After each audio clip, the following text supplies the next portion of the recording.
Sunday, October 27th, Astro Excel plat for the coming week.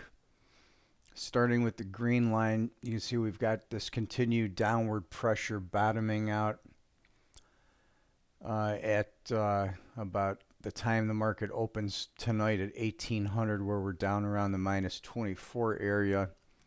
Then we get a little bit of a push back up, but then we're flatlining between minus 10 and minus 20 all the way through Monday and Tuesday. So the pressure is to the negative side until after the close Tuesday. We start to move up to the zero line, but we're pretty much just going neutral for the rest of the week. The green line is just hovering zero all the way from Wednesday on through Saturday, as you can see on the chart.